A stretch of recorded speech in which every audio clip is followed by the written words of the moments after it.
Hello guys, welcome back to the channel. So what I'm currently sitting here is probably my favorite ever VinFast. So this is the all-new VF7. So parang this is a 75.3 kilowatt hour battery that produces 350 horsepower that powers all four wheels. And I think at the moment this is the most powerful VinFast that you can buy today if you don't include the VF9. That will come soon, by the way. And during the launch back of VinFast a couple months ago at MOA, I was really keen on driving this, but sadly it got low. But now at least I got the chance to drive this thing. And the biggest eye-catching feature here in the interior is, well, this screen. Everything is controlled here in the infotainment system. You have Apple CarPlay, Android Auto, 360-degree camera with a lot of modes, and here are your driving modes. So again, we will try sport mode once we go to the open road, and of course a lot more safety features here and there. And there's no speedometer whatsoever, but at least you have a heads-up display right in front. The steering wheel is actually really chunky, and you have tilt and telescopic, which is good. So you cannot see the steering wheel because of the infotainment system. It's aligned more towards the driver, and no gear shifts, but you have the buttons here just down below. Two USB Type A ports, cup holders, and more controls here for the volume and for locking the vehicle itself. I love all of the interior as well. It's all leather, and space in the box pretty good too for what this is, a compact, well, a sleek compact crossover. And now here off the line, and NVH2, there's loud music playing outside. Yeah, it's pretty good. And as you can see on camera, you get a panoramic moonroof.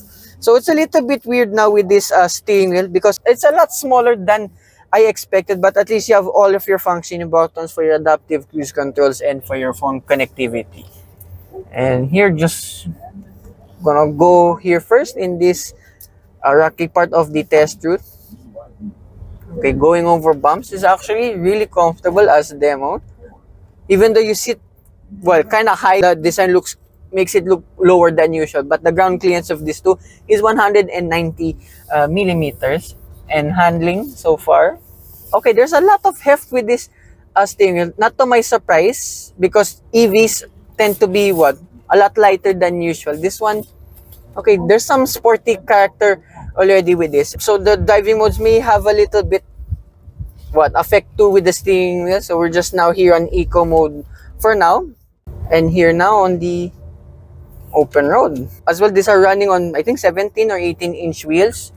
Despite again having chunkier tires, the road noise is not as loud as I expected. And again, being an EV, they tend to have very good insulation. So here now, try a bit of eco mode.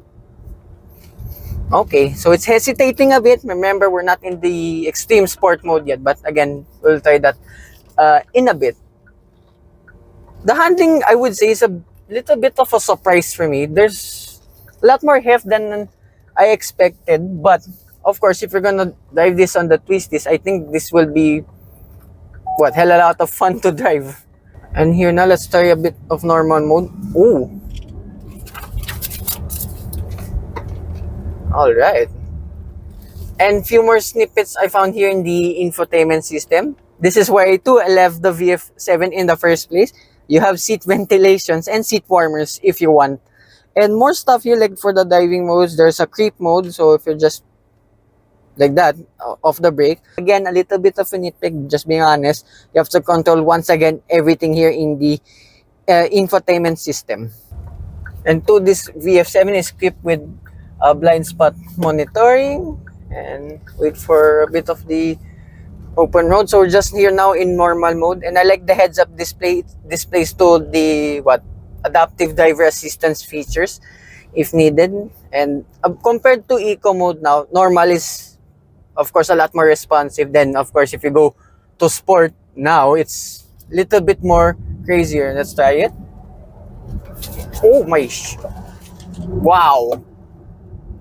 Right, of course, having 350 horsepower on the top, this thing flies. And so far, at the moment, the fastest VinFast vehicle I've driven. So again, if you want to check out more of the VinFast vehicles, check out my VF3 and actually the very underrated VF5 model. And then let's start now from 10 kilometers per hour.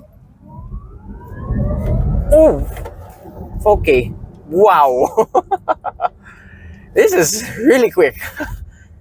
with the performance, the premiumness, the tech. So this is by far the most expensive VinFast I've driven. But I say you get a lot for your money because this one costs 2,380,000 pesos, which I think it's a steal because this is one of the best looking EVs in my opinion, and I think to one of the most spacious coupe-ish SUVs too you can buy. And of course, being an EV and a very premium SUV, you get loads of torque. And let's not forget the range too. This has a total range of 490 kilometers. And let's not forget too, this specific one I'm driving is the top of the line model. I hope we can have a chance to check out on what the base model is like. And of course, like with all VinFast, you can check out all of their battery subscriptions fees with all of their models. And let's try now a little bit of cornering.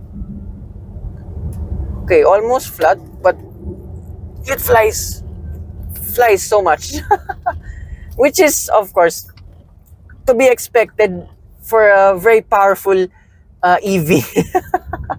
And I really dig this handling, even though it's a little bit heavier than usual. So, one more time.